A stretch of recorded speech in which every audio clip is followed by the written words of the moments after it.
and for the work he's done for this entire committee. I'll just cut to the chase. Big tech's out to get conservatives. That's not a suspicion. That's not a hunch. That's a fact. July 20th, 2020, Google removes the homepages of Breitbart and the Daily Caller. Just last night, we learned Google has censored Breitbart so much traffic has declined 99%. June 16th, 2020, Google threatens to demonetize and ban the Federalist. April 19th, 2020, Google and YouTube announce a policy censoring the content that conflicts with recommendations of the World Health Organization. Now think about that. The World Health Organization, the organization that lied to us, the organization that shilled for China. And if you contradict something they say, they can say whatever they want. They can lie for China. They can shill for China. You say something against them, you get censored.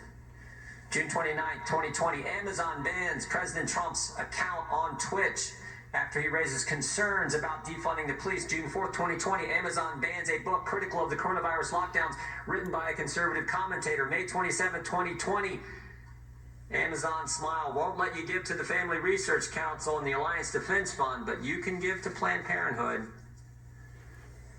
Facebook, June 19th, 2020, takes down post from President Trump's re-election campaign. November 1st, 2018, Facebook silences a pro-life organization's advertisement. May 19th, 2016, former Facebook employees admit Facebook routinely suppresses conservative views. And I haven't even mentioned Twitter, who we actually invited, Mr. Chairman. We asked for you guys to invite him as one of our witnesses. You guys said, no, I haven't even mentioned them 2 years ago. They shadow banned 2 members of this committee. 4 members of Congress were shadow banned 2 years ago. 435 in the House, 100 in the Senate, 535. Only 4. Only 4.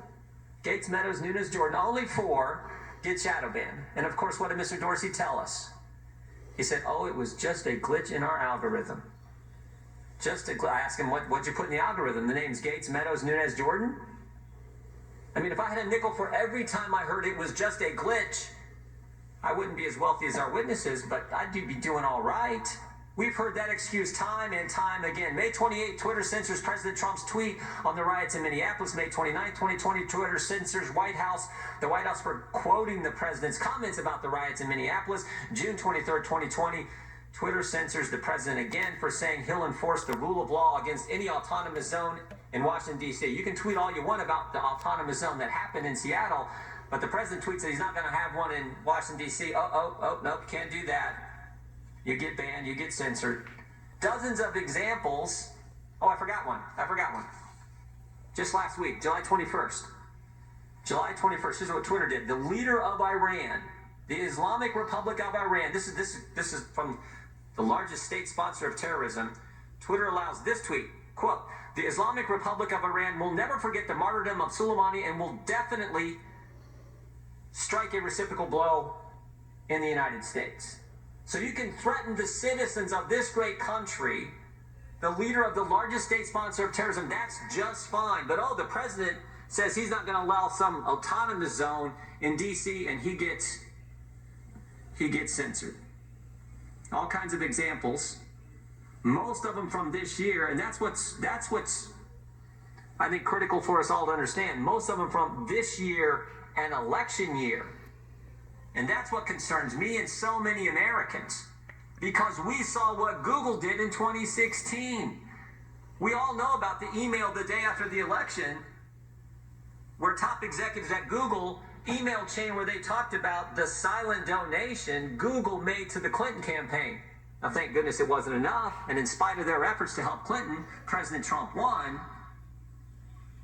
But we're 97 days before an election, and the power, as the previous chairman and ranking member have said, the power these companies have to impact what happens during the election, what American citizens get to see prior to their voting, is pretty darn important. That's why this committee hearing is important. Look, we all think the free market's great. We think competition is great. We love the fact that these are American companies. But what's not great is censoring people, censoring conservatives, and trying to impact elections. And if it doesn't end, there has to be consequences. There have to be consequences.